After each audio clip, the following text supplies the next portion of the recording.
Hello सभी को नमस्कार। मैं नितेश आप सभी का आपके अपने यूट्यूब चैनल एजी वेजीएस पे स्वागत करता हूं। आशा करता हूं आप सब स्वस्थ होंगे। तो आज भाई हम फिरोज शाह तुगलक और जितने भी बचे हुए तुगलक वंश के शासक हैं उनके बारे में पढ़ेंगे। कल हमने मोहम्मद बिन तुगलक और गयासुद्दीन तुगलक के बारे में पढ़ा था। तो हम स्टार्ट कर रहे हैं भाई फिरोज शाह तुगलक से। ठीक है, कहाँ से भाई? फिरोज शाह तुगलक से। तो मोहम्मद बिन तुगलक के मर जाने के बाद कैसे मरा था भाई? वो तबीयत खराब हो गई थी। कहाँ पे जा रहे थे वो? जब सिंध का जो एक विद्रोह दबाने के लिए जा रहे थे तो रास्ते में तबीयत खराब हो जाने का उसकी मृत्यु हो जाती है। तो जो उसका उत्तराधिकारी होता है मोहम्मद बिन तुगलक का, उसके चचेरा भाई कौन होता है? फिरोज शाह तुगलक। फिरोज शाह तुगलक उत्तराधिकारी बनता भाई इसका। ठीक है, कौन बनता भाई? फिरोज शाह तुगलक। और कब से कब तक बनता भाई ये? इसका शासनकाल लंबा चलता है 1351 से लेके 1388 तक चलता है इसका। ठीक है भाई। देन इसने भाई दो बार, कितनी बार? दो बार अपना राज्याभिषेक करवाया था। एक बार तो कहाँ करवाया था भाई? 22 मार्च 1351 को कहाँ पे करवाया था? सिंध में। ठीक है, दो बार अभिषेक हुआ था भाई इसका।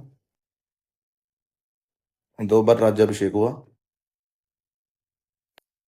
ठीक है, तो सबसे पहली बार कहाँ हुआ था भाई इसका? तो एक तो भाई 22 मार्च कहाँ भाई? 22 मार्च 1351 में। कहाँ पे? जो बोलते ठट्टा सिंध में। ठीक है भाई। और दूसरा हुआ था भाई दिल्ली में। कहाँ हुआ था दूसरा भाई? दिल्ली में। ठीक है, दूसरा कहाँ हुआ था भाई? दिल्ली में। और फिर दिल्ली में इसका राज्याभिषेक हुआ। ठीक है, तो सर्वप्रथम हम इसके जितने भी सैन्य अभियान हैं उसके बारे में देखेंगे। ठीक है, दिल्ली में दूसरी बार हुआ भाई। ठीक है, तो जो भी इसके सैन्य अभियान थे मैं आपको बता देता हूँ। सबसे पहले इसने जो बंगाल का नियंत्रण था, जैसे गयासुद्दीन तुगलक ने सोम बंगाल पर चढ़ाई की थी।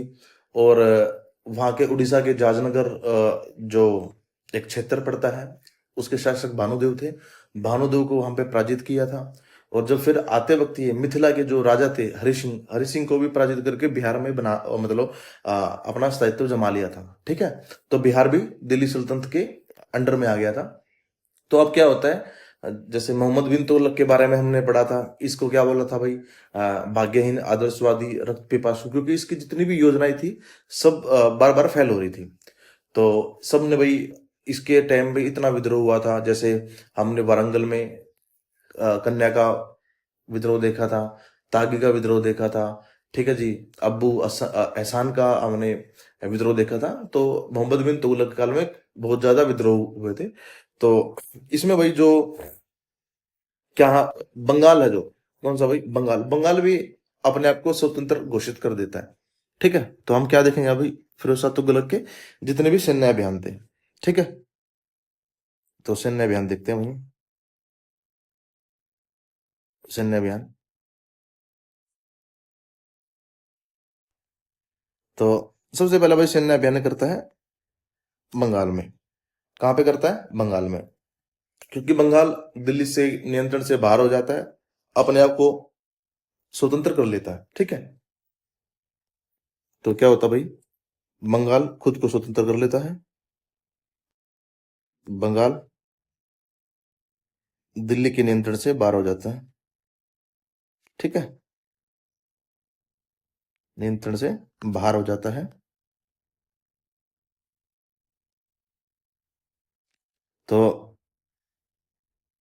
जो फिरोज शाह तुगलक है यहाँ पे दो बार आक्रमण करते हैं। ठीक है, पहला आक्रमण कब करते हैं? 1354 में करते हैं। प्रथम आक्रमण 1354 में करते हैं। कब करते हैं भाई? 1354 में। और द्वितीय आक्रमण कब करते हैं? 1360 में। और द्वितीय आक्रमण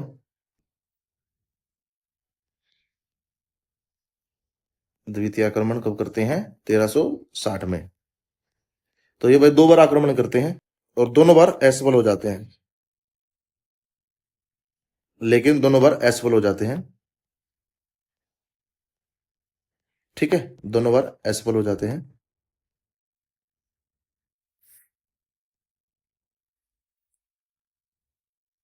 असफल हो जाते हैं।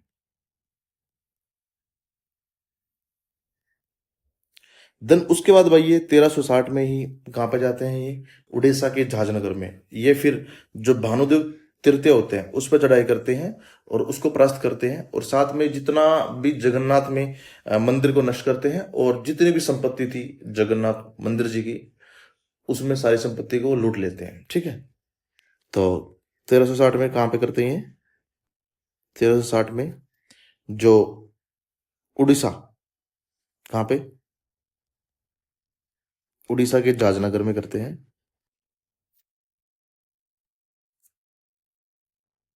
झांझनगर में करते हैं। और यहाँ के शासक कौन होते हैं?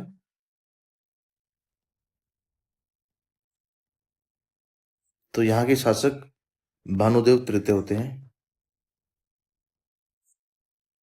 यहाँ के शासक भानुदेव तृतीय होते हैं भाई। कौन होते हैं? भानुदेव तृतीय। और इसको पराजित कर, ठीक है, भानुदेव यहाँ पे क्या हो जाता है? भानुदेव की हार हो जाती है, की हार हो जाती है।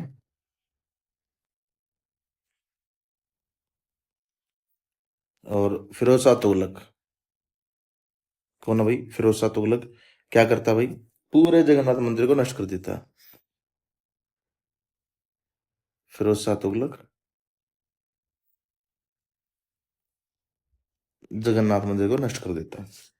ठीक है जी, किसको नष्ट कर देता है? जगन्नाथ मंदिर को नष्ट कर देता है।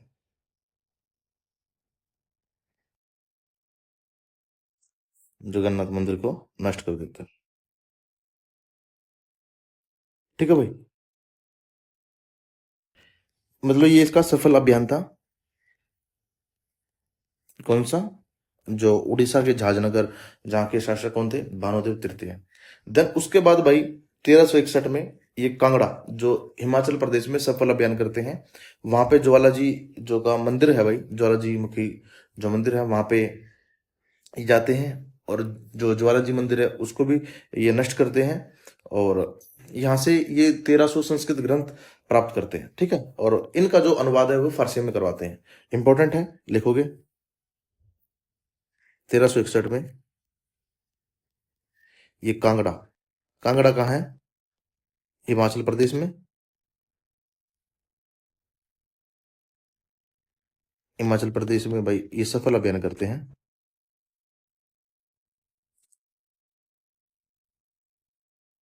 ज्वालामुखी मंदिर पर भाई।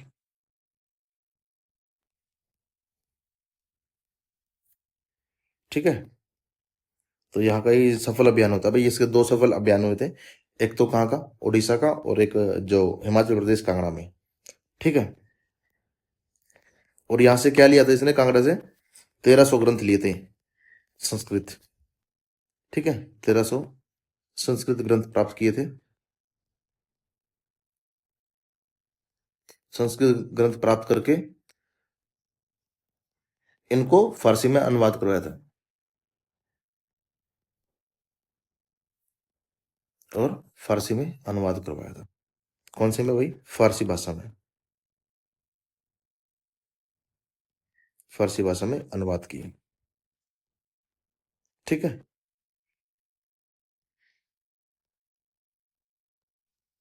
देन उसके बाद जो इसका अंतिम जो सैन्य अभियान था वो कहाँ पे था? वो था भाई सिंध में। कहाँ पे था भाई? सिंध में। ये कब हुआ था? 1362 में। कब हुआ था भाई? 1362 में। 1362 में अंतिम सफल अभियान, सॉरी अंतिम असफल अभियान।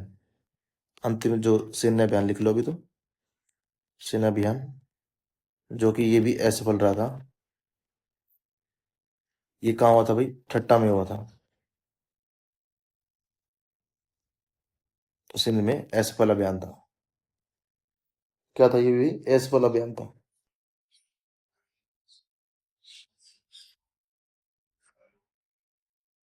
ठीक है। देन उसके बाद हम इसके कार्य देखते हैं। ठीक है। तो सबसे पहले इंपॉर्टेंट जो कार्य है इसका, इसने क्या करवाया था भाई? इसने एक तो जो लगान व्यवस्था थी उसको अच्छी तरह से लागू किया था। ठीक है। तो इंपॉर्टेंट क्या भाई इसके कार्य?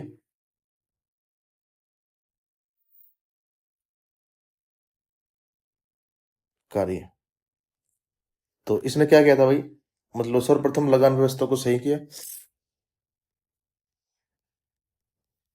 सर्वप्रथम लगान व्यवस्था को सही किया।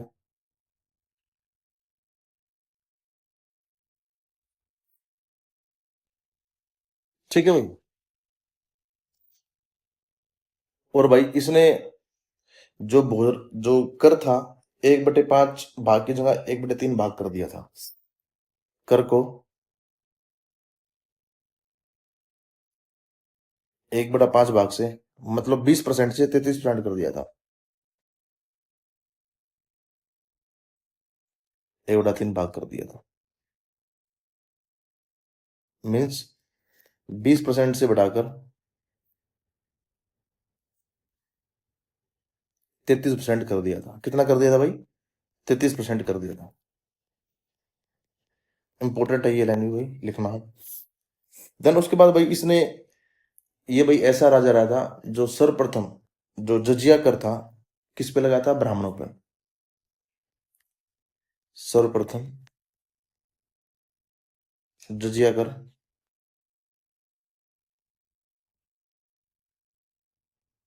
ब्राह्मणों पर लगाया था।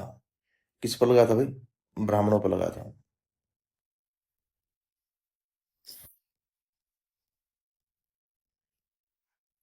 ठीक है।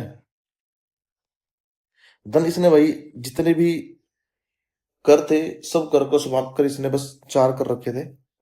ठीक है। वे 4 कर कौन कौन से थे? जो 4 कर थे,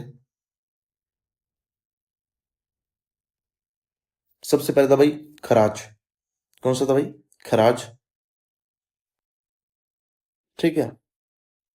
उसके बाद था भाई जजिया, जो ब्राह्मणों पे था। फिर कौन सा था भाई? फिर था जकात। और था भाई खमस। कौन सा था? खमस या खुमस। जो खराज था ये था भाई भूमिकर। क्या था ये? भूमिकर। ये भूमिकर था। जो जजिया था ये ब्राह्मणों पर, ये धार्मिक कर्म था, मतलब जो तीर्थ कर बोलते थे इसको। क्या था भाई? तीर्थ कर। किस पे था भाई? ब्राह्मणों पर। तीर्थ कर ब्राह्मणों पर।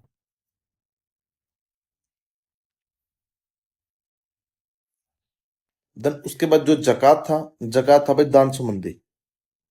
कौन सा था भाई? दान संबंधी कर। ठीक है। और जो खुमस था ये था भाई युद्ध संबंधी। मतलब जितने भी ये सैनिक युद्ध में जो जीत कर लेके आते थे धन, उस पे इनको भाई कर था भाई। तो ये कौन सा था भाई? युद्ध संबंधी कर। कौन सा था? युद्ध संबंधी कर। युद्ध संबंधी कर। ठीक है। देन उसके बाद इसने एक विभाग, मतलब एक सिंचाई कर भी लगाया था, जिसका क्या नाम था भाई? हक ए सर। ठीक है।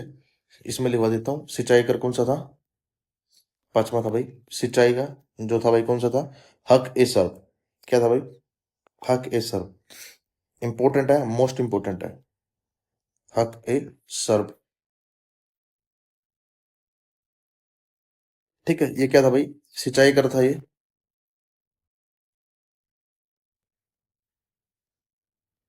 सिंचाई कर था ये, कितना था? 10% था। ठीक है। देन इसके बाद इसने भाई सर्वाधिक भाई जितनी भी नहरें थी कुएं थे, जलाशय, सर्वाधिक किसने निर्माण करवाया था, मतलब सबसे पहले निर्माण किसने करवाया था, गयासुद्दीन तुगलक ने। बट एक बल्क में किसने निर्माण करवाया था, वो था भाई फिरोज शाह तुगलक ने। ठीक है। तो इसने सर्वाधिक जलाशय, कुएं और नहरों का निर्माण करवाया भाई। क्यों करवाया था, क्योंकि हमने देखा था कि जैसे मोहम्मद बिन तुगलक ने दोआब कर में वृद्धि में, मतलब जो दोआब का क्षेत्र था उसके कर में वृद्धि कर दी थी। ठीक है, और वहां पे अकाल पड़ गया था। तो इसके करके ये भाई समझदार था, इसने जितने जलाशय थे, कुएं थे, नहर, इसका जो निर्माण था बहुत जोरों शोरों पे करवाया, मतलब बहुत बल्क में करवाया था। ठीक है, और नहरों का निर्माण करवाया।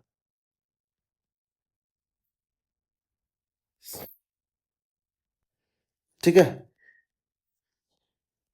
तो कौन कौन सी नहरों का निर्माण करवाया था भाई इसने। सबसे पहले थी भाई ये, जो हम पांच बड़ी नहर देखें कौन कौन सी थी। ये थी भाई यमुना नदी, जो इसार से लेके इसार तक थी। ठीक है, सबसे पहले कौन सी थी, यमुना नदी। कौन सी थी भाई, यमुना नदी प्रथम कौन सी थी,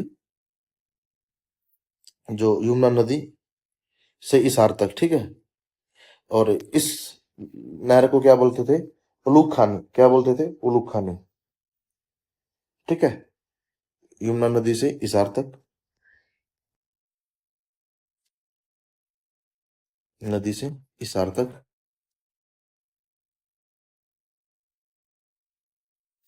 ठीक है, ये कितने की थी, 150 मील की थी, और लंबी थी भाई, ये 50 मील लंबी थी। और उलूक खानी थी, इसका नाम क्या था भाई, उलूक खानी।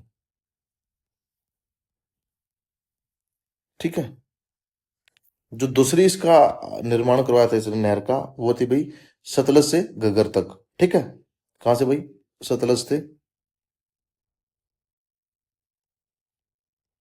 से घग्गर तक। ठीक है, ये थी भाई 96 मीटर, 96 मीटर लंबी थी, 96 मील लंबी, मीटर नहीं सॉरी, मील लंबी। और इसको बोलते थे राजवाही। क्या बोलते थे, रजवाही। ठीक है, क्या बोलते थे, रजवाही। तो जो तीसरी थी भाई, सिरमौर की पहाड़ी से आसी तक। थर्ड कौन सी थी भाई, सिरमौर की पहाड़ी से आसी तक। सिरमौर की पहाड़ी से आसी तक। ठीक है, आसी तक। आसी कहाँ है भाई, हिसार में पड़ता है ये। और हिसार का जो शहर का निर्माण था वो भी फिरोज शाह तुगलक ने ही करवाया था। देन दूसरा था भाई, गग्गर से फिरोजाबाद तक। कौन सा थी भाई, गग्गर से फिरोजाबाद तक, फिरोजाबाद तक। देन उसके बाद थी भाई यमुना से फिरोजाबाद तक। पांच ही बड़ी नहर थी भाई, यमुना से फिरोजाबाद तक, यमुना से फिरोजाबाद तक। ठीक है भाई, ये पांच जो बड़ी नहर थी, इस किसने निर्माण करवाया था, ये भाई फिरोज शाह तुगलक ने निर्माण करवाया था। देन उसके बाद भाई इसकी, मतलब जब जलाशय इतने हो गए, कुएं, नहर, सिंचाई का मतलब इतनी अच्छी प्रणाली हो गई। ठीक है, और इसने जो तकावी ऋण था वो भी सबका माफ किया था। ठीक है, एक और लिख लो भाई, इसने तकावी ऋण माफ किया था, तकावी ऋण माफ किया, तकावी ऋण माफ किया था। जो किसने स्टार्ट करवाया तकावी ऋण, मोहम्मद बिन तुगलक ने। ठीक है, तो इतिहासकार बोलते हैं कि इसमें जितने भी किसान थे, किसान वर्ग इतना समृद्ध हो गया था, मतलब प्रजा इतनी समृद्ध हो गई थी, सामग्री इतनी हो गई थी कि भाई इसके शासनकाल में, करीब करीबन कब तक शासनकाल रहा इसका, 40 वर्षों तक। 40 वर्ष में कभी भी अकाल का सामना नहीं करना पड़ा। ठीक है, इसके शासनकाल में कभी अकाल नहीं पड़ा भाई। इसके शासनकाल में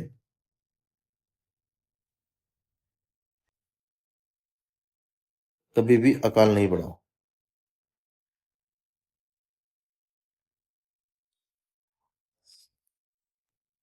ठीक है।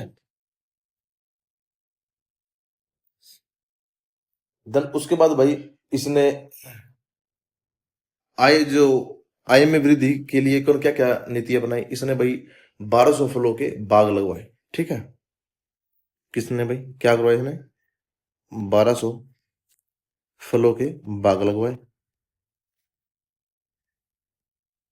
ठीक है, ये एक नीति थी इसकी, क्योंकि जितना भी पैसा था किसके पास भाई? तुगलक वंश के पास। वो सारा पैसा भाई खराब कर दिया था मोहम्मद बिन तुगलक ने, जो कि जैसे उसने भाई खुरासन पे अभियान लगाया था।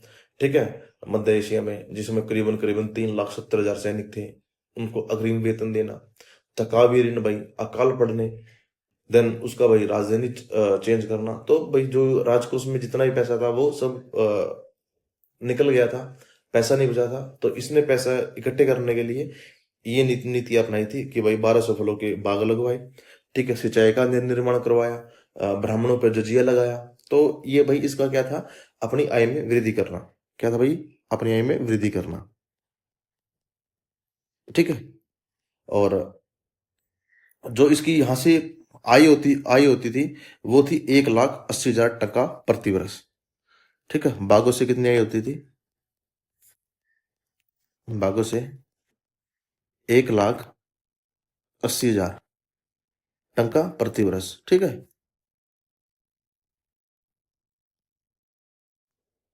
देन उसके बाद भाई इसने क्या किया भाई? इसने जो विभागों की, मतलब बहुत से विभागों की इसने भाई स्थापना की। जैसे इंपॉर्टेंट है, ये लिखोगे, विभागों की स्थापना, विभागों की स्थापना।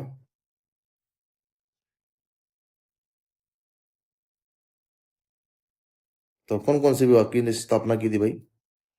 सबसे पहले भाई इसने की थी दार उल सफा। कौन सी थी भाई? दार उल सफा। कौन सी थी? दार उल सफा। ये क्या था भाई दार उल सफा? ये था भाई जो अस्पताल होते हैं, राजकीय अस्पताल, राजकीय हॉस्पिटल जिसको बोलते हैं, अस्पताल। ठीक है। देन उसके बाद इसने एक जो विभाग बनाया था, दीवाने खैरात। क्या था भाई? दीवाने खैरात। दीवाने खैरात, ये किस चीज का था भाई दीवाने खैरात? ये था भाई गरीबों के लिए। ठीक है, गरीबों के लिए दान विभाग, गरीबों के लिए दान विभाग। ठीक है। देन उसके बाद इसने एक जो वो करवाया था, विभाग बनाया था, वो था भाई लोक निर्माण विभाग। क्या था भाई? लोक निर्माण विभाग। लोक निर्माण विभाग। ये किससे था भाई? जो ये था भाई जितने भी नवीन नगर की स्थापना है तो। ठीक है, क्योंकि इसने बहुत सारे नगर बसाए थे, फिरोजाबाद था, फतेहाबाद था, हिसार था। तो कौन सा था भाई ये? नवीन नगरों के लिए, नवीन नगरों के लिए। ठीक है। ये किसके लिए था? नवीन नगरों के लिए विभाग था भाई।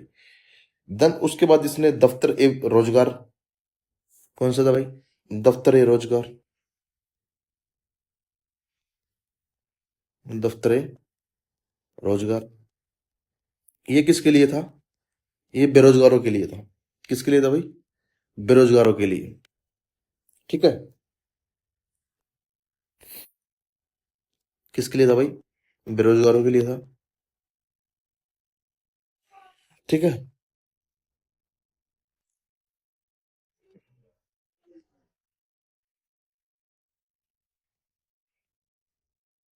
ठीक है। और भाई इसने भाई अनुवाद विभाग की स्थापना भी की थी। जो ये जितने भी जैसे ग्रंथ थे हमने देखा था, जो कि जो कि हमने देखा था भाई, इसने भाई फारसी से उसमें करवाया था, हिंदी से संस्कृत से फारसी में अनुवाद करवाया था। जब ये हिमाचल प्रदेश कांगड़ा की विजय पर गए हुए थे, जो ज्वालामुखी से मंदिर से इसने 1300 ग्रंथ निकाले थे, प्राप्त किए थे, उसका इसने अनुवाद करवाया था फारसी में। तो क्या किया था इसने, तो इम्पोर्टेंट है, अनुवाद विभाग की स्थापना की थी। ठीक है, अनुवाद विभाग की स्थापना की।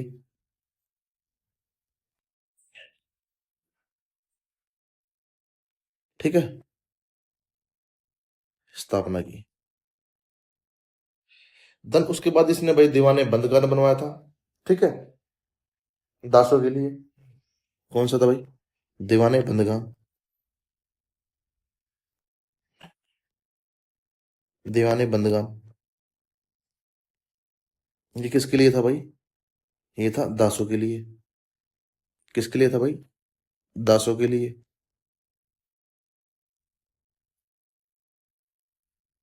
ठीक है, और भाई इसने जो नए शहर बसाए थे, और सबसे ज्यादा दासों की जो संख्या थी वो भी इसके ही शासनकाल में थी। और फिरोज शाह तुगलक ने जो नए नगर बसाए थे, वो कौन कौन से थे। एक तो भाई फतेहाबाद था,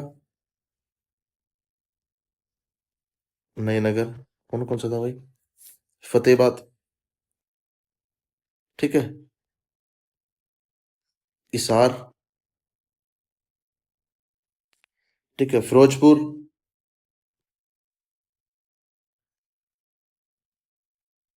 जौनपुर। और फिरोजाबाद। और कौन सा था भाई, फिरोजाबाद। ठीक है, देन उसने भाई कुतुब मीनार की भी मरम्मत करवाई थी, जो कि हमने पढ़ लिया था। इसने दो सिक्के चलाए थे, कौन से, अदा और बिक। मुद्राएं कौन कौन सी थी, अदा, और दूसरी कौन सी थी, बिक।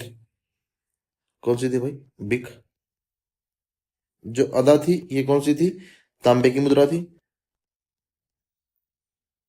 ठीक है, और जो बिक था वो था चांदी का सिक्का। कौन सा था भाई, चांदी। ठीक है, ये इसने दो मुद्राएं जो चलवाई थी, ये वो था। और जो एक हमने खुमस जो युद्ध संबंधी था, युद्ध संबंधी में क्या होता था भाई, जो 20% था वो किसको दे देना पड़ता था, इसने सैनिकों ने, वो राजा को देना पड़ता था। और जो 80% है, वो 80% किसको देना पड़ता था, वो अपने पास ही रखना पड़ता था। ठीक है भाई, देन उसके बाद इसने भाई दो स्तंभ लेख काम मंगवाए थे। ये मंगवाए थे दिल्ली में, एक टोपरा स्तंभ लेख था, और एक मेरठ का था। ठीक है, इसने कहाँ पर काम मंगवाए थे, एक तो भाई टोपरा स्तंभ लेख मंगवाया था, एक मेरठ स्तंभ लेख कहाँ मंगवाया था, दिल्ली में मंगवाया था।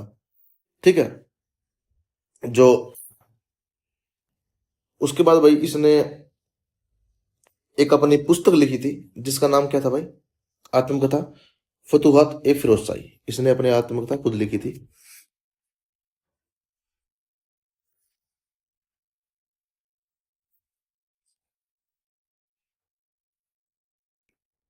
आत्मकथा कौन सी थी भाई, फतुहात। फतुहात ए फिरोज शाही,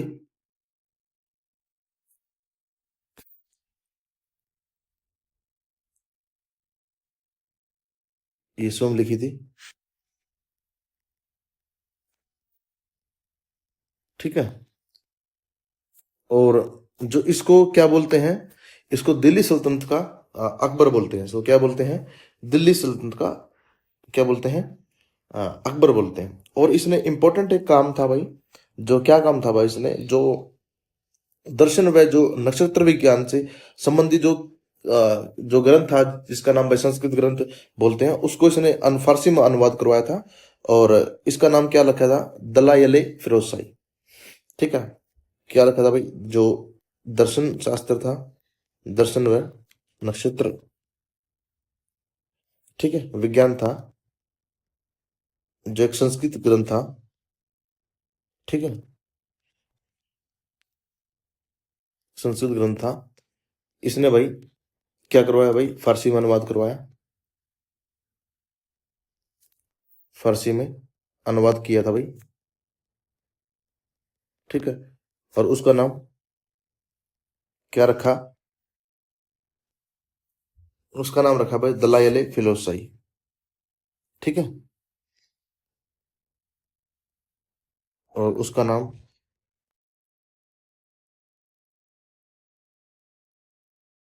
दलाइल फिरोज, ठीक है। ये इसने नाम रखा था, फिरोज शाही, ठीक है।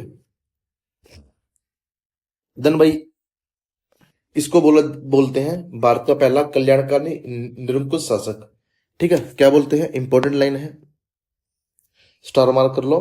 क्या था भाई ये था भाई भारत का पहला जो कल्याणकारी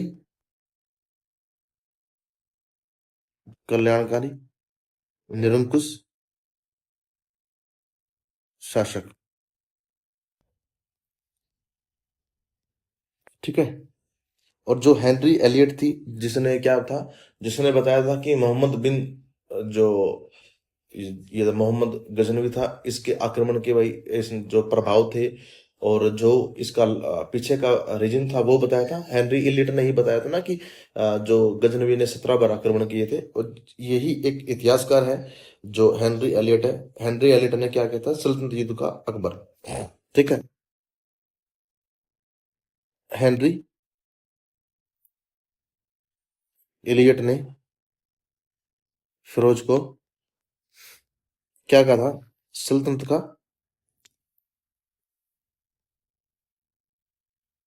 क्या बोला था भाई, सल्तनत का अकबर, ठीक है। इंपॉर्टेंट है भाई, ये भी पूछा जाता है। देन इसकी मृत्यु कब हो जाती है भाई, इसकी मृत्यु हो जाती है 1388 में, इसकी मृत्यु 1388 में हो जाती है।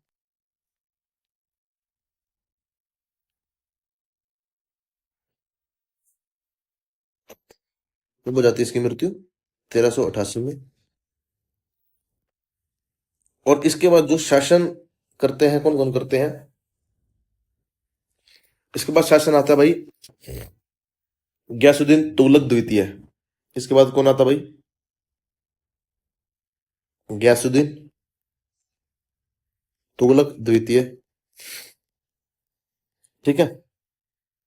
जो सिर्फ 1 साल तक शासन करता है, 1388 से लेके 1389 तक। देन उसके बाद आता है भाई अबू बुर्क। क्या आता है भाई, अबू बुर्क, अबू बुर्क। ये कब कर, ये भी 1 साल तक करता है, 1389 से लेके 1390 तक। देन उसके बाद आता भाई नसरुद्दीन मोहम्मद शाह। कौन आता भाई, नसरुद्दीन मोहम्मद शाह, नसरुद्दीन मोहम्मद शाह। ये शासनकाल करता है भाई 4 वर्षों तक, 1390 से लेके 1394 तक, ठीक है। देन उसके बाद आता है हुमायूं अलाउद्दीन सिकंदर शाह। कौन आता भाई, हुमायूं अलाउद्दीन मोहम्मद शाह, ठीक है। सॉरी, सिकंदर शाह। ये कब तक ये बस मात्र 1.5 महीने तक शासनकाल करता है। कितना भाई, 1.5 महीना,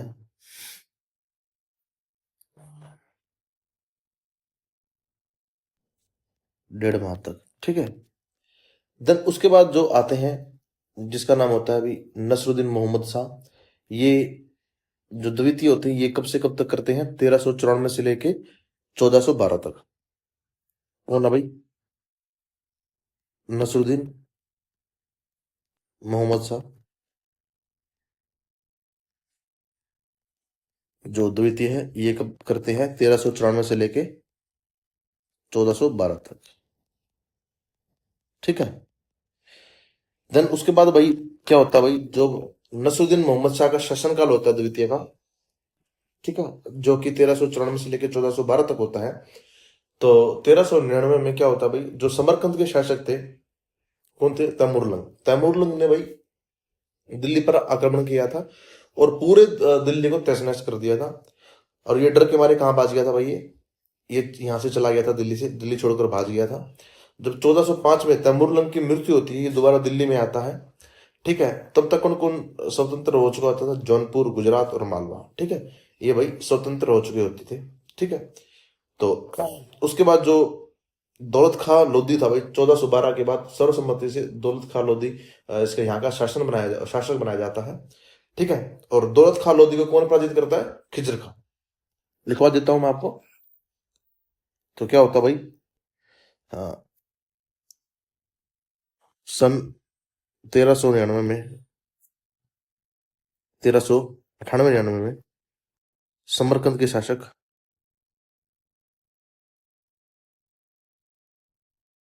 कौन होता भाई, तैमूरलंग। तैमूरलंग भाई कहाँ पे वो करते हैं भाई, आक्रमण दिल्ली पर, ठीक है। तैमूरलंग कहाँ पे आक्रमण करते हैं, दिल्ली पर ही आक्रमण करते हैं, ठीक है। एक एक मिनट देना मेरे को। तो कौन होता भाई, तैमूरलंग होता है। तैमूरलंग कहाँ पर आक्रमण करता है, दिल्ली पर आक्रमण करता है, ठीक है। और दिल्ली को तहस नहस करता है भाई, ठीक है। दिल्ली को तहस नहस कर देता है,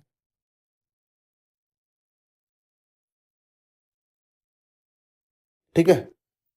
तो जो नसरुद्दीन होते हैं यहाँ के, मोहम्मद शाह, कौन होते हैं भाई, नसरुद्दीन मोहम्मद शाह। कौन है भाई, नसरुद्दीन मोहम्मद शाह। नसरुद्दीन जो द्वितीय होते हैं, ये दिल्ली छोड़कर चले जाते हैं, दिल्ली छोड़कर चले जाते हैं, ठीक है। और जब 1405 में तैमूरलंग की मृत्यु होती है, कब होती है भाई, 1405 में तैमूरलंग की मृत्यु के बाद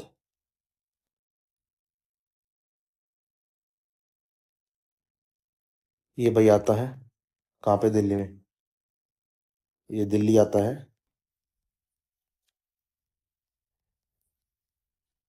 और दिल्ली में क्या होता है, जब तक जौनपुर, गुजरात, मालवा स्वतंत्र हो जाते हैं, तब तक क्या हो जाता है, तब तक मालवा, गुजरात, जौनपुर स्वतंत्र घोषित हो जाते हैं, स्वतंत्र हो जाते हैं, ठीक है। देन 1412 में मोहम्मद शाह की मृत्यु हो जाती है, ठीक है। तो कौन बनता है सर्वसम्मति से, दौलत खां लोधी। लास्ट रूलर होता है, अंतिम शासक कौन होता है भाई यहाँ का, दौलत खां लोधी।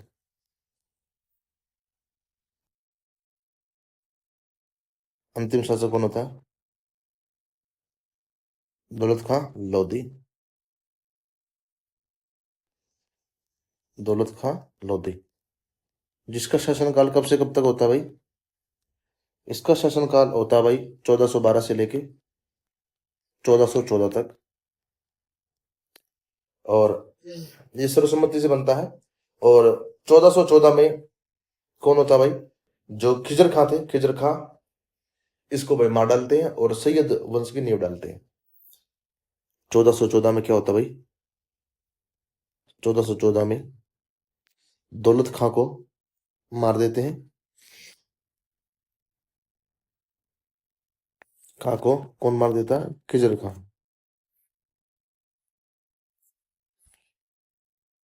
मार देते हैं,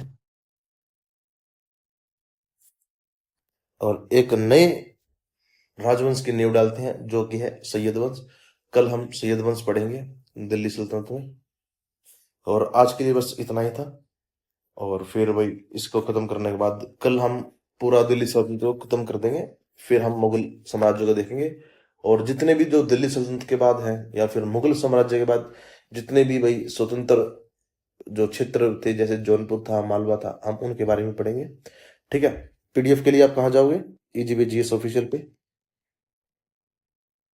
ईजीवी जीएस ऑफिशियल से यहाँ से आप पीडीएफ ले सकते हो। ठीक है।